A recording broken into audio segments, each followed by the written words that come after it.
আসসালামু আলাইকুম। আমি প্রতিবাদী সাহা। দর্শক আশা করি ভালো আছেন। আজকের আলোচনার বিষয় হচ্ছে বিএনপির স্থায়ী কমিটির সদস্য আমির খসরু মাহমুদ চৌধুরী বলেছেন, আওয়ামী লীগের যারা পরিচ্ছন্ন কর্মী এবং সামাজিকভাবে গ্রহণযোগ্য তারা বিএনপিতে যোগ দিতে কোনো সমস্যা নেই, তাদেরকে নিবে। একবার একটু ভেবে দেখেন তো, দীর্ঘ 15টি বৎসর এই বিএনপির নেতাকর্মীরা আওয়ামী লীগের অত্যাচারে নির্যাতিত হয়ে তারা বাড়িতে ঘুমাতে পারেনি। তারা দীর্ঘদিন ধান খেতে, নদীর সাইডে, গাছে ঘুমাচ্ছিল। কত কষ্ট করছে 15টি বছর আওয়ামী লীগের অত্যাচারে, নির্যাতনে। প্রত্যেকটা নেতাকর্মীর ডজন ডজন মামলা। কোর্টের বারান্দায় ঘুরতে ঘুরতে তারা 15টি বছর ক্লান্ত হয়ে গেছে। এবং একটা দুইটা নয়, লক্ষ লক্ষ বিএনপির কর্মী এই ধরনের নির্যাতনের শিকার। তাহলে এত কর্মী থাকতে, এত নির্যাতিত কর্মী থাকতে আওয়ামী লীগকে কেন টানতে হবে? আমি প্রতিবাদী সাহারের দৃঢ় প্রতিবাদ জানাই যে না, তার এই কথার সঙ্গে আমরা একমত নই। এখন এই আমির খসরু মাহমুদ চৌধুরীর আমি বিরোধিতা করছি, এবং যারা বিএনপির একনিষ্ঠ কর্মী তারা আমার এই চ্যানেলটিকে শেয়ার করুন, ভিডিওটিকে শেয়ার করুন, যেন আমির খসরু মাহমুদ চৌধুরীর কান পর্যন্ত পৌঁছায়। যারা 15টি বছর এত কষ্ট করেছে, তাদের দলে 15 বছর যারা আরামা এসেছিল তাদেরকে রিসিভ করে নেওয়া, গ্রহণ করা, যোগ করে নেওয়া, এটা বিএনপি সমর্থন করে না, তৃণমূলের নেতাকর্মীরা। অতএব এই ভিডিওটি শেয়ার করবেন যেন আমির খসরু মাহমুদ চৌধুরীর কান পর্যন্ত যেন পৌঁছায়। 15 বছরে আওয়ামী লীগ যেসব অত্যাচার করছে, নির্যাতন করছে, বিএনপির আওয়ামী লীগের কোনো কর্মী কি এর বিরুদ্ধে একটা কথা বলছে?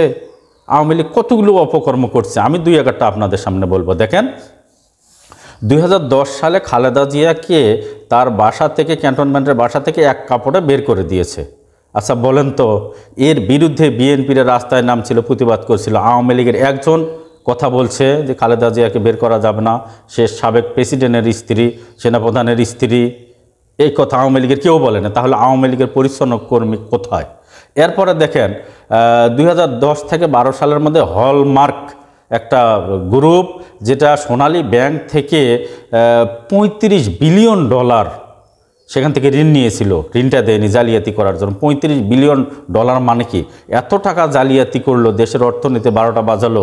আওয়ামী লীগের কেউ কি প্রতিবাদ করছে? একজনও করেনি। এরপরে 2010-11 সালে শেয়ার বাজার থেকে কোটি কোটি টাকা লুট করেছে। আওয়ামী লীগের কেউ কোনো কথা বলছিল?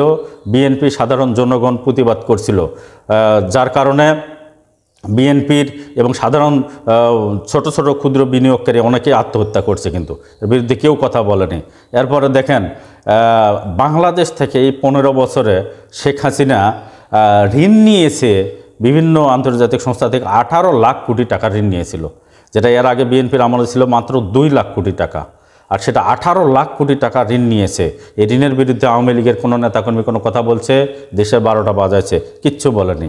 এরপরে 14 সালের মানে ফলস নির্বাচন, 18 সালের নামধারী নির্বাচন, 24 সালের ডামি নির্বাচন, এই নির্বাচনগুলো আওয়ামী লীগ আয়োজন করেছিল। আওয়ামী লীগের কেউ কি একটা কথা বলছে যে জনগণের ভোট ছাড়া এগুলো নির্বাচনগুলো হচ্ছে না? কেউ কথা বলেনি। অতএব সেখানে কোনো পরিচ্ছন্ন কর্মী নেই।